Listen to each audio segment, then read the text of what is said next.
So like I said, Adam, how can you forget the teenager's name? Welcome back, everybody.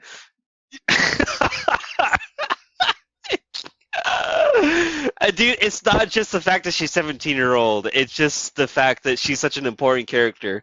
Anyways, welcome back, everybody, to this month's episode of BFM. That is the Big Fucking Mood Podcast. I am here, gracious host Adam, with the good friends of the family. We got Gerry and Danny on here. Welcome back, guys. It's been a while. We didn't catch you on here last month for the Deep Space Nine episode. You know, this episode's been a long time coming, man. We've all watched this movie. I've watched this movie like at least over 40 times. I mean, this really brought into perspective the Lord and Savior for me, which was Steve Buscemi. Great guy. Looks like a fish. Love him. Last I checked, you were at 12, dude. No, dude. Okay, so I did the math, right? And at about, okay, so ALA we went to this year, right? At ALA, I think I was at like 27 or 28. And then when March hit, I was at like 34, 36. And then up till now, yeah, dude, it's just increased. I watch the movie like 3-4 times a month. Again, we're talking about Trees Lounge, a movie written and directed by Steve Buscemi. I came across it at the very tail end of last year. Actually, I think the year before, which is written and directed by Steve Buscemi again. Great movie, early 90s. Very solid film, in my opinion. There's a lot of really big players in here. A lot of players that we actually see later on in life. I think it's just an overall fun time, but there's a lot of really great concepts in here that we really got to explore. And first off, let's just dive right into the spark notes of it all, as Gerry and I talked about earlier. We've got this character that Steve Buscemi plays called Tommy Basilio. And we're really just seeing him in the first phase of the movie, just living his life and trying to understand why he's doing the things that he's doing. He's hitting on girls at the bar. He doesn't really know what's going on in his life. He just lost his job, which we find out is for actually very good reason. Second phase of the movie, we see that there's an additional side character. His uncle, which is Uncle Al, has just passed on, who was the head of an ice cream truck in the town that they are surrounding in. So he goes to the funeral. There's some really touchy moments that go on there. Literally, a lot of great meme moments, in my opinion, that go on in there as well at the funeral home. Then we go into phase 3, where he befriends this very lovely Chloe Sevigny, 17-year-old. And then his life just kind of spirals on downward up until the conclusion, which we'll get to a little bit later. But, I mean, come on, guys. I was the first one to discover this movie. What do you guys think about it all? It's a doozy. It's different. It doesn't have a happy ending, which I like. Gerry, you know what I've always wanted to ask you, dude, about this movie? How did you feel that there was a character in this movie named Gerry who beat the shit, and I mean like beat the shit out of Steve Buscemi at the end of the movie for fraternizing with his daughter? You know what? There's something about us Gerrys, man. We don't like it when you fraternize with our daughters, dude. We just actually have to go in and beat you up in order to get... But I mean, did you in order to teach you what's wrong, you know? I felt like I was in his shoes with my fist touching his face. It was a treasure to Gerry's everywhere to not talk with your friends' daughters. But when he...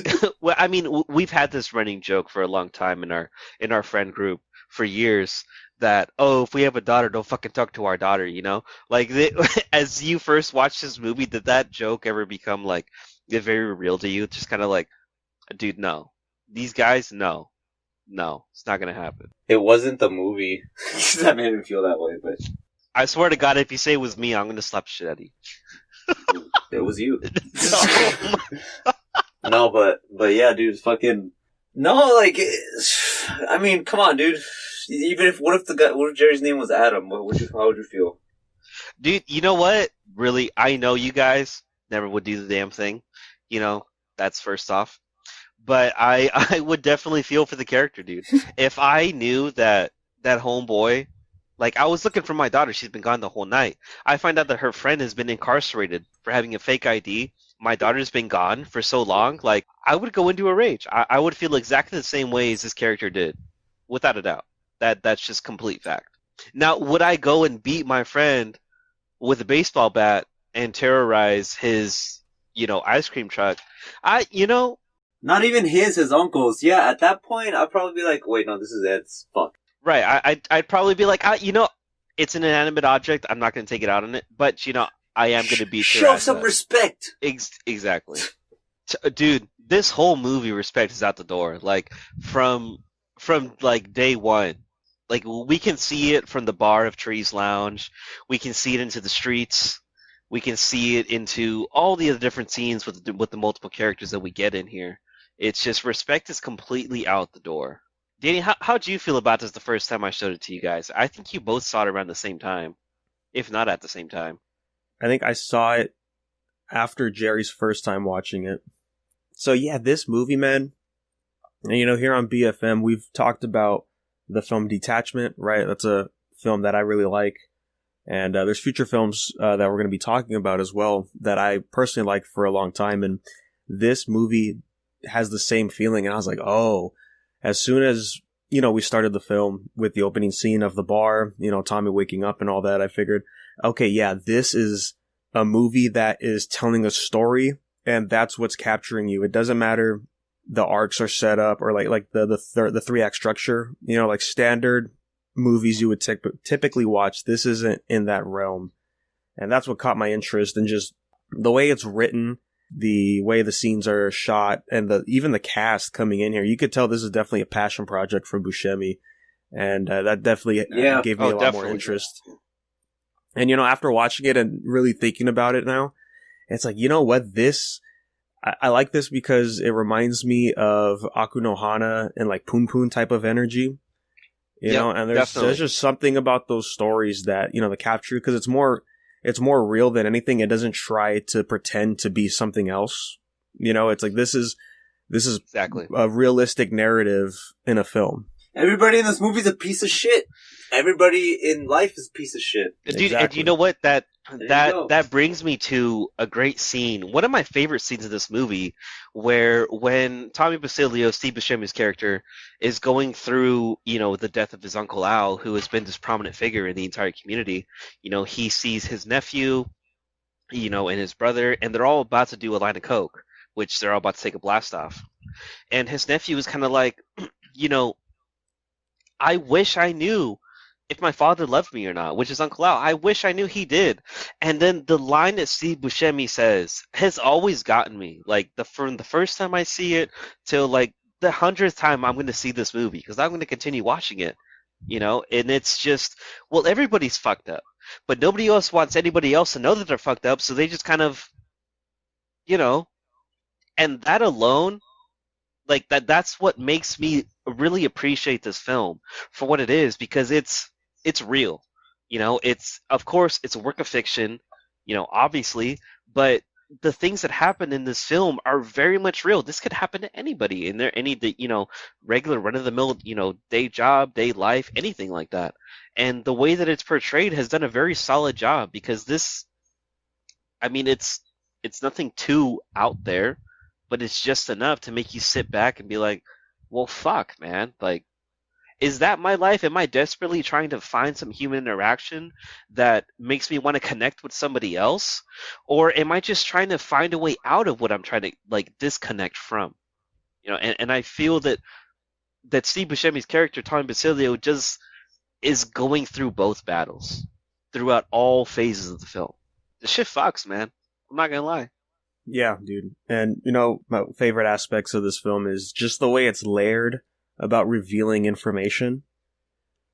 And particularly relationships that characters have with each other. Like with Tommy, we don't really know what's going on when we hop into the film, and already just so much is thrown at us. It's like, oh, he's here at the bar past last call. Then the next scene we see with him, he's over at this auto shop kind of looking, and then we see these two mechanics working, and then we get the reveal that, oh, this guy that's helping this Chad looking dude that's Tommy's brother. And it's like, oh, okay. And it's like, so he's, Tommy and this other guy has beef or whatever, and then he comes out with his pregnant, believe wife, right? They're married, I think, in the movie. No, they're actually boyfriend girlfriend, which is Tommy's ex-girl, Teresa, and then his ex-best friend Rob. Which, okay, hold on. Before we go on, I need to talk about this for a second. Fucking Rob. Dude, exactly. There's a scene in the movie where Tommy is talking to Mike, which I can't remember Mike's actor's name, but he's actually in an episode of The Mandalorian, which is fucking cool. Danny, I think you're the one who told me about that. But when we see Rob, we know that his name is Rob. Don't know if it's short for Robert or whatever the fucking case is. But when we see Tommy talk to Mike, he's like, "Oh, so what was your old boss's name?" And he goes, "Well, Rob." He goes, "His name is Rob?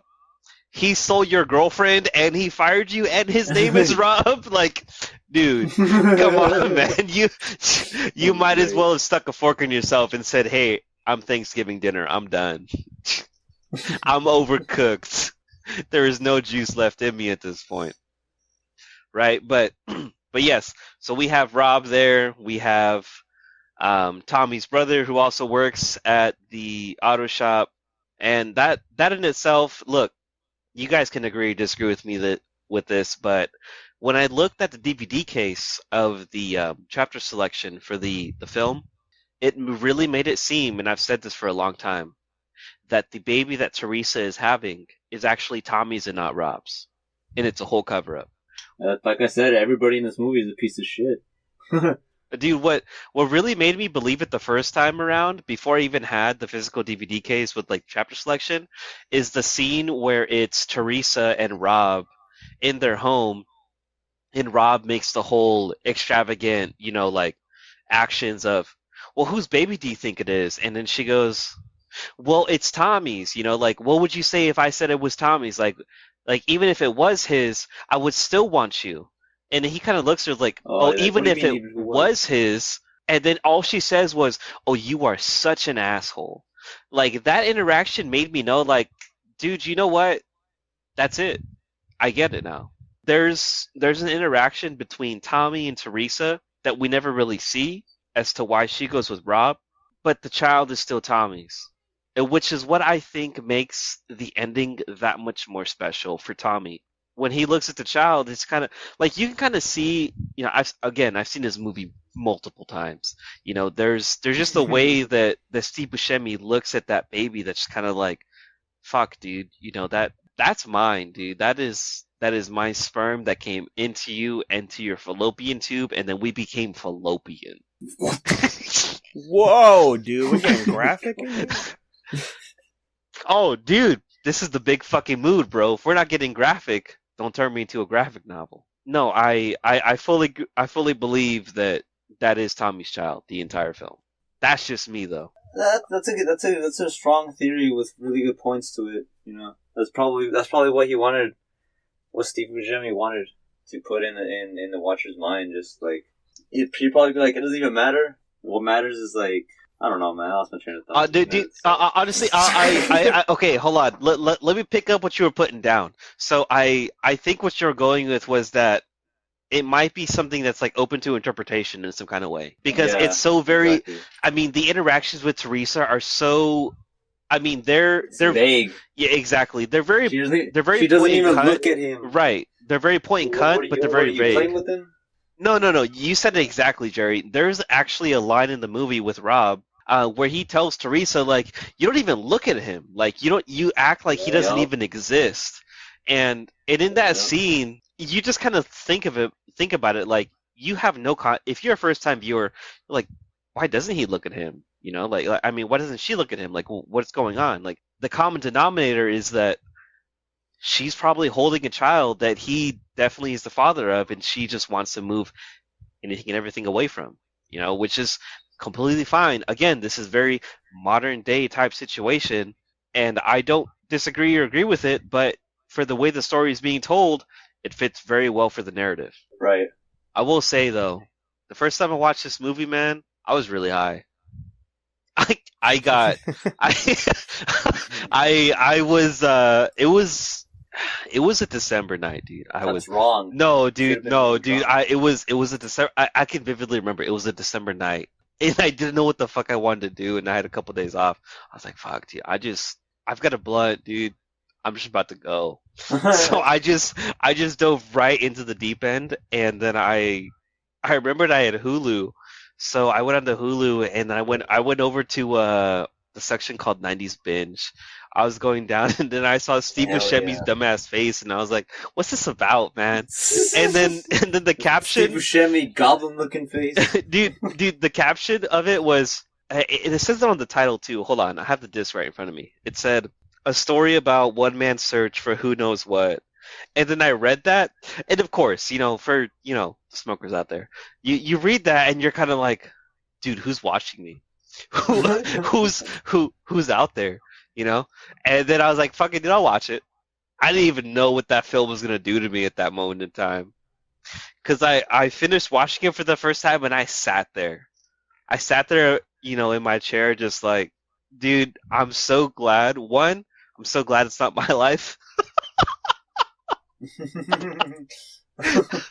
And two, I need to watch it again to make sure I understood the concepts that came at me. Because despite it being a very realistic film, for the things that touch, in like modern day reality, there's a lot of things in there that can actually grasp onto different individuals. One of the first ones that really grabbed me was the concept of always going to a bar. And I'm sure all of us in here can very much attain to that. Yeah, there's something about it. There's something about a charm about going. I mean, the bars that are around here, I'm pretty sure there's one around here we just haven't found, but like that's the kind of bar I want to actually go to, where it's just like nothing but chill vibes and like that. Not fucking loud blaring music in your ears 24 Right, fucking, right. Like the whole fucking time and shit.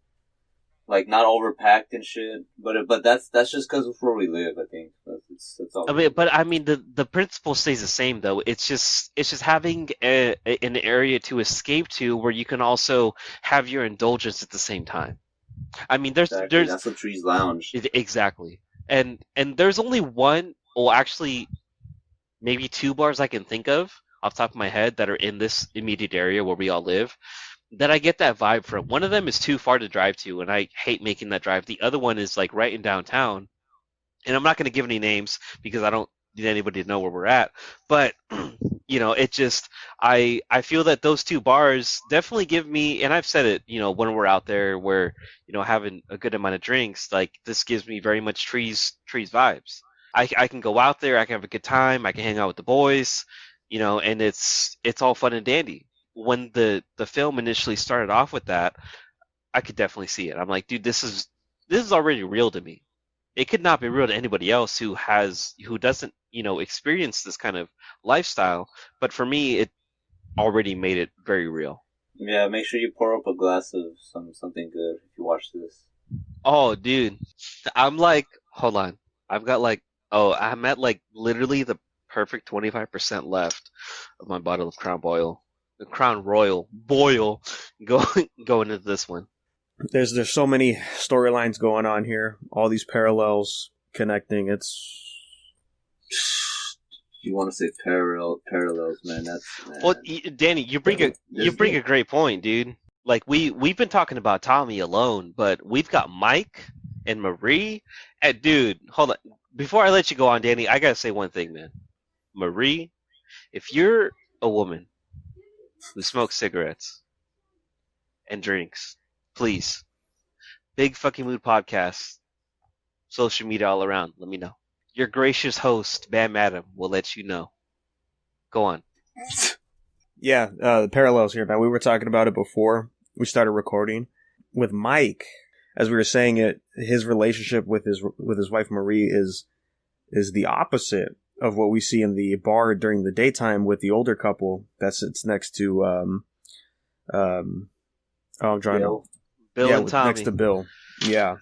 And see, I always thought that Mike... It's a good parallel. I was thinking more of the line that Mike's life and how we're seeing it is what would have happened to Tommy later down the line if he didn't break up with his girlfriend. Well, see, I love that you say that, Danny, because right before we started recording, I was telling you, I was all, dude, what if Mike and Marie never had their interaction of conflict? Maybe that would have been them. But you know what? I also appreciate the idea of what if that was Tommy and Teresa that never gone through that problem. Obviously, they would still be drinking, hands down.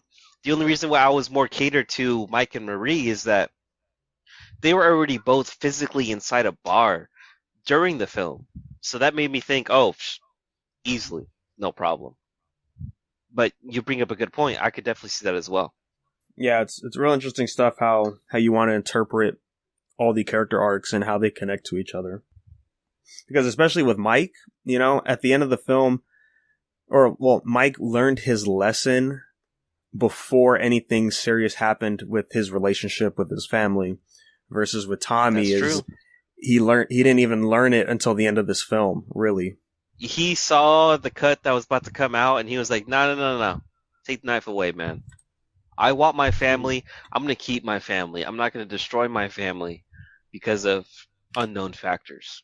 You know, and I like to think of the film in, you know, very much three phases, but in different kind of way, three phases. So we have Tommy, who's just everywhere in the world. He's going to the bar every night. He literally lives in the building that the bar is in. And then we have Mike, who is just trying to find his way through life, but he has a family and he has a very stable business, but he doesn't really know where to go with it. Like, he's just having a hard time finding a medium ground with everything. And then we have Bill, which we haven't really talked much about, but Bill is this old man at the bar who is literally me, your host, in like 50 years, like sitting at the bar, smoking a cigarette, like just drinking whiskey back to back to back, like straight with some ice cubes. Sometimes with no ice cubes because they're a little too heavy and I like to drink it straight, which is the line from the movie. It's one of those things that you kind of notice as you watch it. You know, if you have a very perceptive eye, you can pick up on it the first time. If you don't, pick up on it the second time. You know, so we have Tommy, we have Mike, and we have Bill. And you can see where Mike had, you know, kind of realized his errors along the way. And it's like, no, you know what? I want my family. I want to keep. But where Tommy and Bill are at, and we've talked about this before, guys. You know, when we first watched the movie, we were really like delving into the lore of Trees Lounge. And it's, you know, we've all agreed that potentially Tommy and Bill are the same guy in their own way. If you want to go deeper, the kid who's always been trying to pull down since the beginning of Uncle Ed's truck. I knew you were going to say it. I knew you were going to say it. But yes, there is another character who we've also considered as the perfect trifecta of the Trees Lounge Tommy Basilia lifestyle. We have Tommy. We have Tommy, who is at the middle, lifelong age of it all. We have Bill, who's at the end. And then we have this child who has no name. When we first see him, he's trying to get an ice cream bar from Uncle Al, which is Tommy's cousin. And every time we see him, he's denied this ice cream bar. Nobody even knows what it is. Nobody even cares about what it is. But we just never see him get the ice cream bar. And you know what, man? I'm not going to lie. I'm going to tell you guys a funny story. Very personal story. Funny story, though.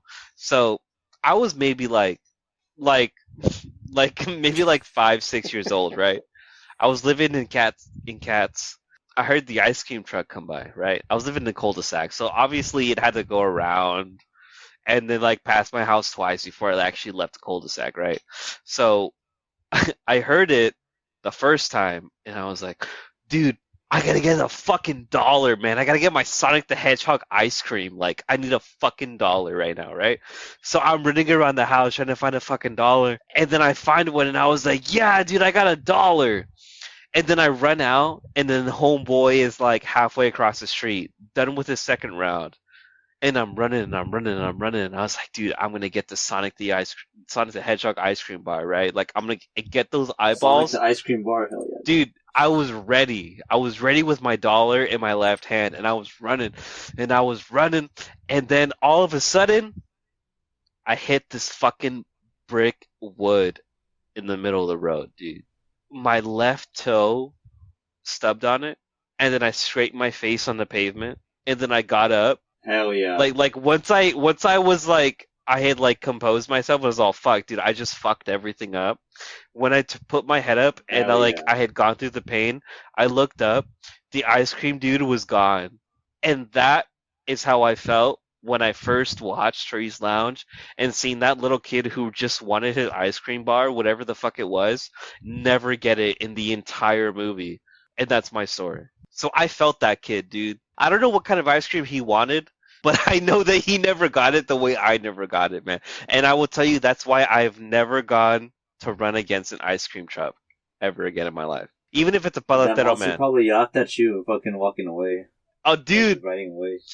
he probably, man. But you know what? He can take it, man. I don't want none of that. But again, we'll go back to three phases of Tommy. We have Tommy that we've talked about. We have Tommy who was Bill, who's been at the bar his whole time, and then ends up disappearing at the end of the movie because of some unknown reasons, possibly alcoholic. And then we have this unknown child with a very much unknown name who is never able to get his ice cream bar. You know, like that's if we're looking at the film as exactly the title that it describes on the DVD box, a story about one man's search for who knows what. I mean, what kind of man are we talking about? Are we talking about the little child who never got his ice cream bar? Are we talking about the man who lost the girl for whatever reason and could never get her back and then went through his own spiral?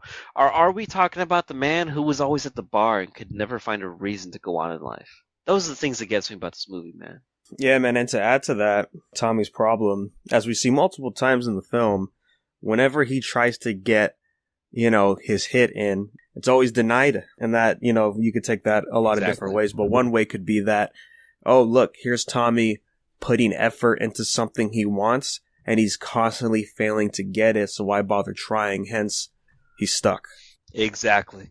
And we've talked about this before, man. Not to say that any of us in here have a problem with addiction, but, or substance abuse, but just to say... But just to say that, when you come across this kind of situation, what exactly is your reaction? And we're really, diving into this character. And again, Danny, I'm going to agree with you, man. The more I think about this film, and that it's the only film that Steve Buscemi wrote and directed, he probably had a lot to say, man. It is more than meets the eye. For help? I honestly want to think so. Because there's a lot of factors in this film. I mean, we're not going to cover all of them in here. No, we're not. There's so many avenues to really go over. Like, when I rewatched this film earlier today, I was literally looking at it very critically. I was like, dude, I could literally come back here for like 2 episodes and be like, yeah, these are all the avenues that I can see. But then if we have, 2 other folks on here, that's what, 6 other avenues to go down? And I mean, if we're going to get into the lore of Steve Buscemi, we'll come back to that later time. We already have to dive into the lore of somebody else, and that's going to come out next month. So be ready for that one, because that's going to be that'll be a fun one. But for the trees, Danny, you bring a very good point, though. Yeah, man, it really shows a lot. And then again, with the comparison to Mike, is that Mike has a daughter. He has a life, and sure, he may be stuck at work, lost, trying to figure out what to do next. And hates just annoying things like the city. He still has a goal in mind at the end, is to make sure he's with his family. And that's really what Tommy was lacking. It goes to how he's acting at the end of this film, right? When he visits the hospital, sees, his ex-girlfriend there, just got out of labor. Child's not there though, but the way Tommy's acting is like, oh, this is what he was missing in life.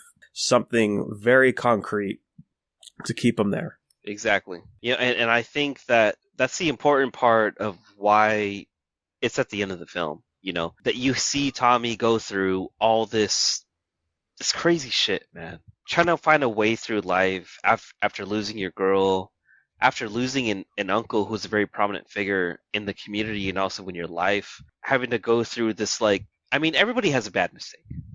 Everybody has something that they've done that you're kind of like, if I didn't do that, I'd probably be okay with life. But, for this film and the sake of it, he goes through it, and then he's like, I did do it, yes, and I accept it, but it made me learn so much from it, and I think that's a very big reason why I became very attached to the film, is that he was very aware of his actions towards the end. When he's talking to Teresa and he's looking at, a baby who is actually his own, but he doesn't fully realize it yet, and then he encompasses everything else that has happened around him, it's just kind of like, well, fuck, dude.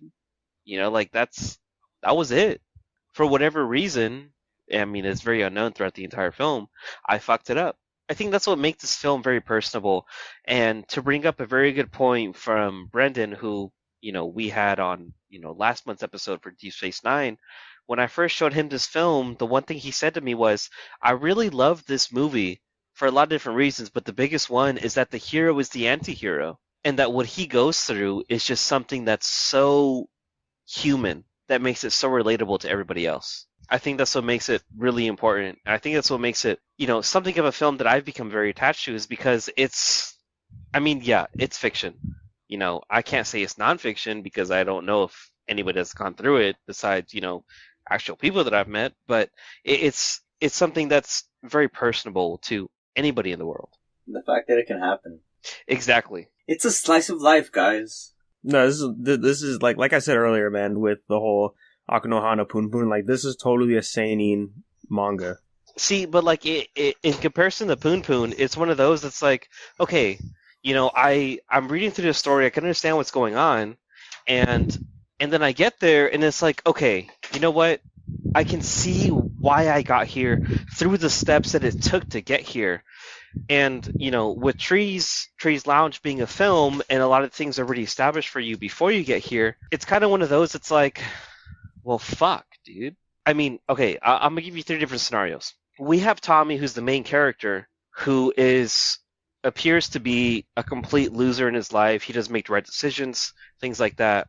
We have Teresa, who has appeared to be as this very pure character who has done no wrong. And then we have the ultimate trifecta, which is the best friend of Tommy, Rob, who all of a sudden is now with Teresa, when we have Tommy, who has been with Teresa for God knows how long. Obviously, it's been a great amount of years. I think they said 8 years. I want to agree with that, And then it's like, well, how did this happen?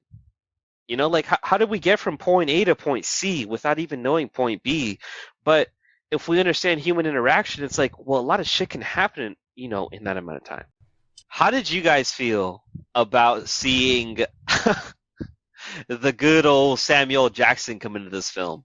It was a great surprise, honestly. I did not expect to see Samuel L. fucking Jackson. It was so good. Hey, Gerry, this is why I tell both of you guys, don't play no stupid shit at the bar, man. How'd you feel about it, Danny? I mean, Samuel Jackson obviously is a critically unknown figure, in the film industry. And for him to come out in this very interesting type of realm, it just... at least for me, I was like, dude, come on, man. Like, Steve Buscemi's great and all, but in the early 90s, was he really hot shit in Hickville? Yeah, this is clearly one of those casts where it's like, oh, he's obvious. Like, Samuel Jackson's probably obviously friends with Buscemi. And Buscemi offered him a role for this movie, and he's like, "Yeah, I mean, we're friends. The role sounds cool. Why not?" Right. That's definitely happens a lot in Hollywood. So yeah, it was a cool scene to see, and definitely a Samuel L. Jackson type of scene. I think when he read this part, or whenever Buscemi told him what the scene would be, I could see him liking it because this is something that is definitely in his lane. It was good stuff. I had very much the same feelings.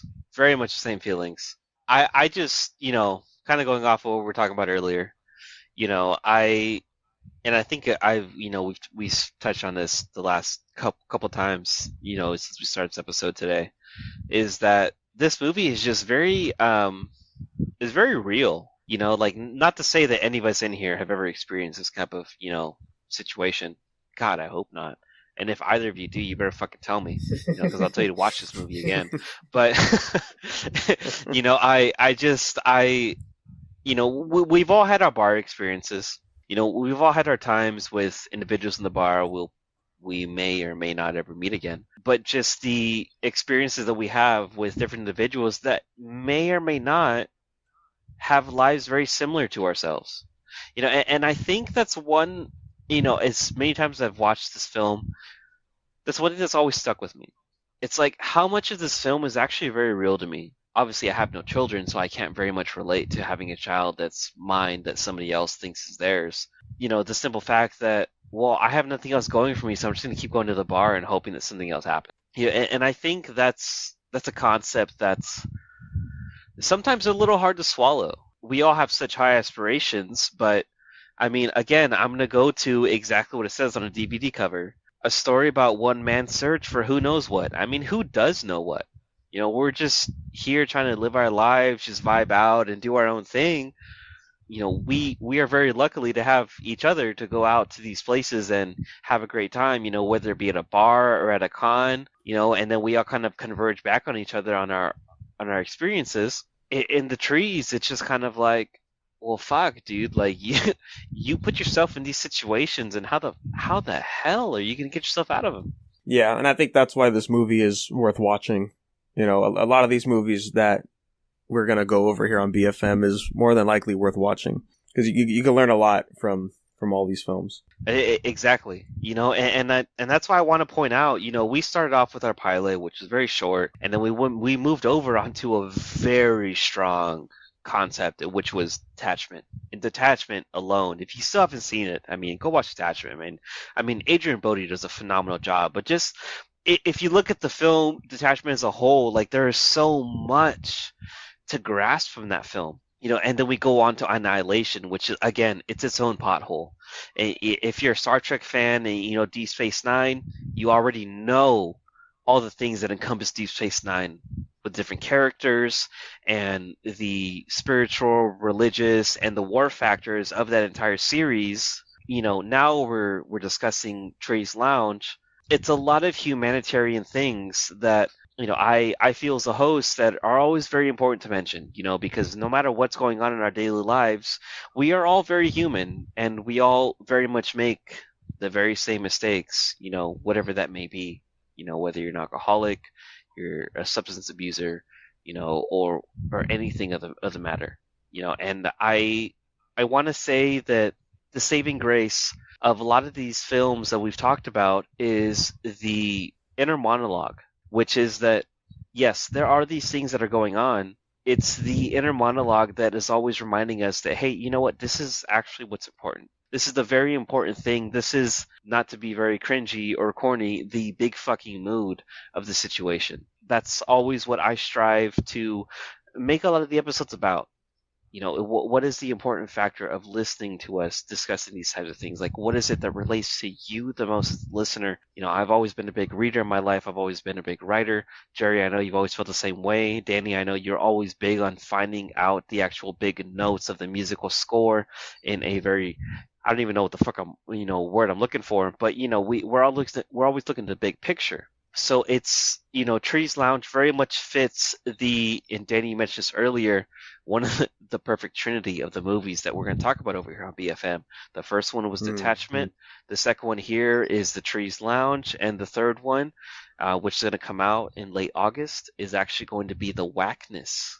I mean, these three movies are the ultimate pillar of understanding, in my opinion, and you guys can agree or disagree with me all you want, but in my opinion, if you look at Detachment, Trees Lounge, and The Whackness, this is the epitome of how humans interact with each other.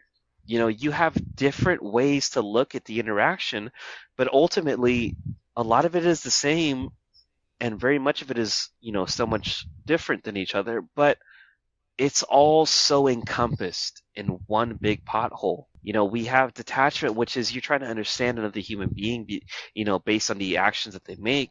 We have the trees, from Trees Lounge that are very much like, well, I'm stuck in this spot. I don't really know what to do. The Whackness we'll get into, in another 2 months. But yeah, I mean, with already those two factors that you have as listeners, it's a lot that you can relate to, and it's a lot that's relatable to people on an everyday level. And I think it's always really important to kind of check yourself every now and then, like where am I at? Where are my friends at? And throughout Trees Lounge, I can see that Steve Buscemi, Tommy Basilio's character, is just trying to find out where he is at in comparison to the people around him, and trying to find some kind of growth that's going on. It ain't easy, dude. It ain't easy, man. For the folks that have seen Trees Lounge and understand what we're discussing, for the new viewers of the Trees, honestly, you're really gonna enjoy this movie. Go into it with very much a blind eye. Despite what you've been hearing, it is a great film regardless. Again, to quote our good friend Brendan, who was on the show last month for Deep Space Nine, it's a very real film, where you see the hero actually not even be a hero. He's the anti-hero, which is almost hard to notice in a lot of films nowadays. So in the early 90s, for this to be a prevalent action It's very shocking, but it delivered very well. But hey, you know what? Thank you so much, fellas. I think we should set off strong. I think we've given a great description of the trees in this episode, and I think we should start off strong. Please remember that the 17-year-old in this film is named Debbie.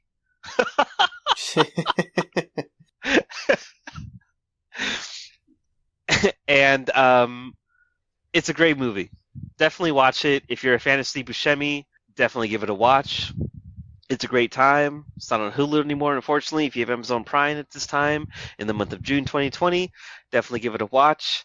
If you have any questions, comments, anything you want to say to us, Bigfmoodpodcast, Twitter, Instagram, send us an email, bigfmoodpodcast@gmail.com.